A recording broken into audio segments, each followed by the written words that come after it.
Hello and welcome to What Did I Miss? Where today I am going over the 6th episode of the 3rd season of Discovery titled Scavengers and looking for Easter eggs, references, and running men. Once again, I will be doing a spoiler-free review first, and then after the intro, I will get into the breakdown of the episode that will include spoilers. Plus, I have a very cool announcement to share that is a big deal for this channel, so stick around for that as well. This was a very interesting episode for me as it confirmed a couple theories I had about where Saru and Burnham's characters are headed, while it also showed a lot of character growth from a few other characters like Tilly, Stamets, and Adira. The main plot of the story was very strong as it worked out like a search and rescue mission to a dystopian planet that allowed for Burnham to break out with Georgiou on another new world. I thought the action was really well done, but again, I really enjoyed a lot of the character development in the episode, and by the end, most of our main characters are in a different place emotionally than they were at the beginning. I really like to see the budding friendship between Adira and Stamets, and I thought it was very clever how they found a bond through their shared, albeit fantastical, trauma. There were not as many callbacks to past Trek as the first 5 episodes of the season gave us, but I still found plenty of good ones after digging around for a bit. But all in all, I enjoyed the episode, and I wouldn't be surprised if by the end of the season, we see that the events here drive some of the main character motivations for the rest of this season. But let me know in the comments what you thought of the episode, and if you have any new theories about what is going on. Also, if you are enjoying this content, please smash that like button and subscribe for more weekly videos. This is What Did I Miss?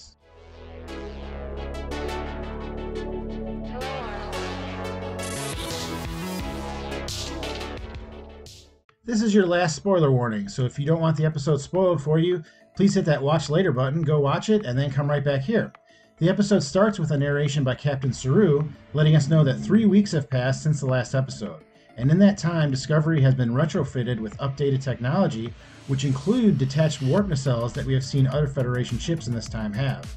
I wonder if this technology is supposed to be an upgrade of the Battle Bridge saucer separation that the Enterprise D Galaxy class was shown to have, which was designed to separate the crew quarters in the saucer section during a battle or catastrophic emergency. A few years later on the show Voyager, a ship named the Prometheus was shown to be able to split into 3 sections, so the Federation was obviously trying to advance this technology. As we pan to Saru, there are a whole bunch of planets shown on a virtual display, and I could only make out Talos, which is a system that contains Talos 4, which was where the original series episode The Cage took place, as well as one of my favorite episodes of Discovery last season's If Memory Serves. But let me know in the comments if you picked up any other planets or systems in this scene. It looked like there were a whole bunch. We then go back to the ship and see the crew acclimating to the new technology. The displays look very similar to the technology used by the Red Angel suit, so even though the suit was classified, it seems that at least some of the technology used by the suit was still developed. Soon, Book's ship arrives with Grudge at the helm, and through a recorded hologram, Book explains that he found a black box on a planet named Hunhao, which is also the name of a Mayan death god. A black box is a device used today by aircraft that records a plane's last moments so that in the event of a crash, the people who find it can learn what may have caused the crash. It appears that starships have similar technology, and that Burnham believes this data will allow her to learn about the cause of the burn. We then cut to Burnham and Georgiou discussing the current situation. I thought the way this scene was filmed was really intriguing, as it looks like there are mirror images of Georgiou on either side of Burnham. Georgiou is, of course, from the mirror universe, but I'm not sure that is what this framing was designed to reference. I think it is highlighting the 2 sides of Georgiou and how one is more prevalent than the other, as her reflection is faded and incomplete. This partial duality will come up again before the end of the episode. Georgiou agrees to help Burnham rescue Book, although she does mention that Michael is putting Saru in a very bad position. Burnham and Georgiou take Book's ship to find him and the black box. On the way, Georgiou picks at Burnham to get her to admit her feelings towards him. This may just be her being bored, but she has shown an ability to get people to say what they need to say, like she did with Dr. Culber and Stamets last season. She also mentions Ash Tyler, who we have not seen yet this season but was a major character in the first 2 seasons of Discovery. Suddenly, Georgiou has another episode where it looks to me like she is experiencing a repressed memory. She's calling out San, which is a term of respect in Japanese culture, but is unclear why she's saying it here. Before Georgiou has to admit anything, she is saved by the bell as the ship arrives at the planet and they are met by an Orion who seems to be in charge of the facility. In my last episode, I brought up the theme of Trinity and how it was prevalent this season, and I noticed that the badges used by the Emerald Chain have 3 lights on them as well. Georgiou is able to strong-arm her way onto the planet and the 2 land. one of the two members of the Orion's group is an alien called an Amazaran, which first appeared in the movie The Voyage Home, but one was also seen in the first episode this season of Discovery. Burnham asks the Orion foreman Tolar if he gets his labor from Beta 6, which is a colony referenced in the original series episode The Squire of Gothos. As they walk around, Burnham states that Giorgio is looking for self-stealing stem bolts, which is another awesome reference back to Deep Space Nine, as they were a useless MacGuffin story device used many times in Star Trek, but most notably in the non-centric episode Progress. Giorgio also seems to find a tricorder from their original time period. Burnham is interested in looking for Book, and earlier in the episode she mentioned that she reverse engineered a cat finder app on Book's ship to find Book, and I thought that it was a nice touch that when she finds his signal on the planet, you can hear her watch meow. We cut to Book, who looks to be imprisoned in this facility and is helping a Bajoran man named Lai. We are then introduced to an Andorian man named Rin, who had both his antennae removed. Through General Shran, an Andorian character played by Jeffrey Combs on the show Enterprise, we learned that if an Andorian lost their antenna, it would affect their balance, but they would eventually be able to function normally. Also, antennae were shown to grow back, so what happened to Rin must have happened very recently. The actor playing Rin is named Noah Katz, and in real life is married to Mary Weissman, who plays Ensign Tilly.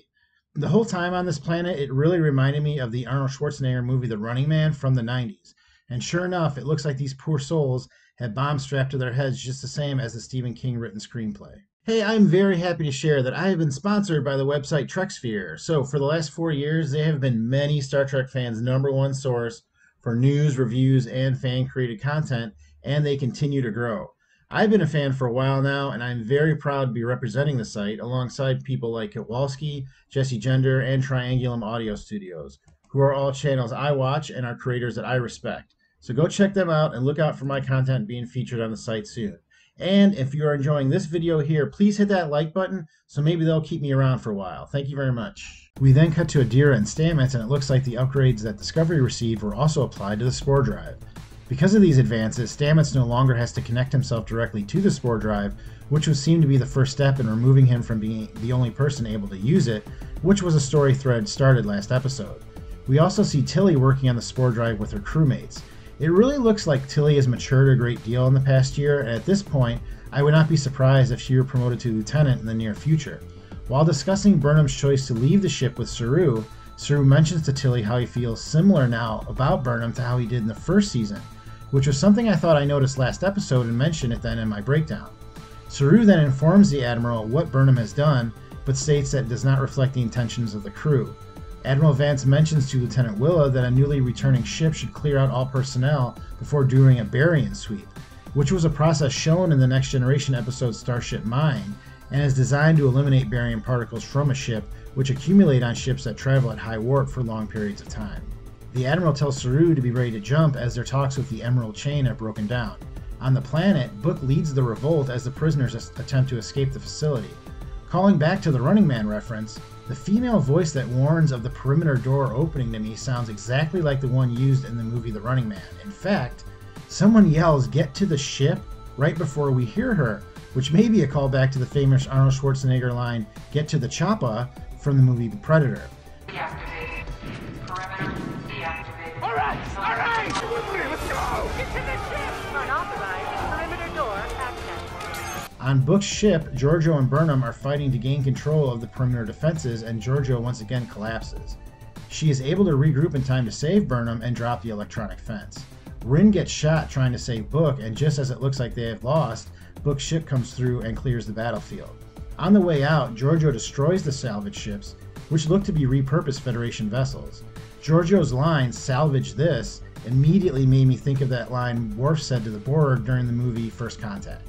In the aftermath, Burnham confronts Giorgio about her episodes, but Giorgio refuses to let her help or allow her to tell anyone. I think this scene really calls back to the one earlier in which we saw the reflection of Giorgio. It has been established that while she is a total badass, she does care for Burnham. What Michael does not understand, though, is that while there may be something wrong with Giorgio, the biggest weakness she believes she can have is letting people in and showing that she cares for them, which is a holdover from her experience living in the Mirror Universe. Philippa would rather deal with everything on her own because she does not want to show attachment to anyone. She is the one crew member that is not looking for connection, which is why she has flourished in this timeline up until this point. but now the realization that she may have to depend on someone else for help is more debilitating and frightening to her than her affliction, whatever that may be. But let me know in the comments what you think about this and what you think the cause of Giorgio's episodes are. Back on the ship, Stamets catches Adira talking to herself and asks her about it. She admits that she is talking to her boyfriend and that this connection is not usually supposed to happen. Stamets is able to relate to her as his experience the last 2 seasons with Dr. Culber have radically changed his perceptions of life and death. Adira introduces him to Gray and Stamets states that he believes her. She also says that she can remove the stents from his arms, further removing him from being the only one able to operate the spore drive. We then cut to the medical bay where we learn that Rin will survive his wound. As Book and Burnham travel to her meeting with the Admiral, they finally admit their feelings and exchange a kiss. In one of my favorite parts of the episode, right before they kiss, Linus pops in using his transporter badge and pops back out, which we saw him do a couple of times early in the episode. I guess I'm just a sucker for old comedy tropes, but I love it when a joke is set up throughout the episode and pays off. Admiral Vance admonishes Burnham for her actions and Saru to some extent. I really think that he knows the burn was at least partially caused by the Federation, because he seems very uncomfortable when Burnham states that finding the reason for it is her priority. I don't think he wants her to keep looking because he knows what she's going to find. In the scene, if you notice, in the beginning his eyes are directly on her and never wavering. But when she starts bringing up her desire to find the cause of the burn, his eyes start wandering, like he doesn't want to give anything away. But let me know in the comments, do you think Vance knows what caused the burn? Vance allows Saru to determine her punishment and he demotes her from her role as number 1, which she agrees was the correct decision as she removes her badge. My final thoughts are that I liked the episode and it did a lot to develop these characters. Most of all of the main characters had at least a moment to grow within the episode, and each moment of growth seemed natural and not forced by exposition or false narratives. One thing I did not mention was that I really enjoy watching the relationship of Dr. Culber and Stamets, and each time they share a scene it really brightens the show. I have spoken in prior episodes of how I like that Dr. Culber is playing a larger role this season, so it is good to see him on his own, but his interactions with Stamets are still some of the best in the series. It is so smart as well to put Stamets and Adira together, because their experiences with love and death and what comes next are so bizarre that even the best therapists would have a hard time wrapping their mind around it. I look forward to seeing where their relationship goes as well. We also got a little more of an answer into what is going on with Giorgio, which looks like she's reliving a past trauma which may have been repressed. On Deep Space Nine, it was shown that Cardassians were able to repress the memories of operatives and replace them, like a Manchurian candidate. So I wonder if some trauma occurred in Giorgio's life that she had repressed, and that event made her into the woman she is now. She would of course have to deal with that if she were to develop into a character that could openly trust others, which she is still far from. But you let me know, what did I miss? Let me know in the comments if there are any theories I did not touch on, or if there are any references you saw that I did not. I would once again like to thank my new sponsor, TrekSphere. Please go check them out and like this video so they know I don't suck, and I will see you next time on What Did I Miss?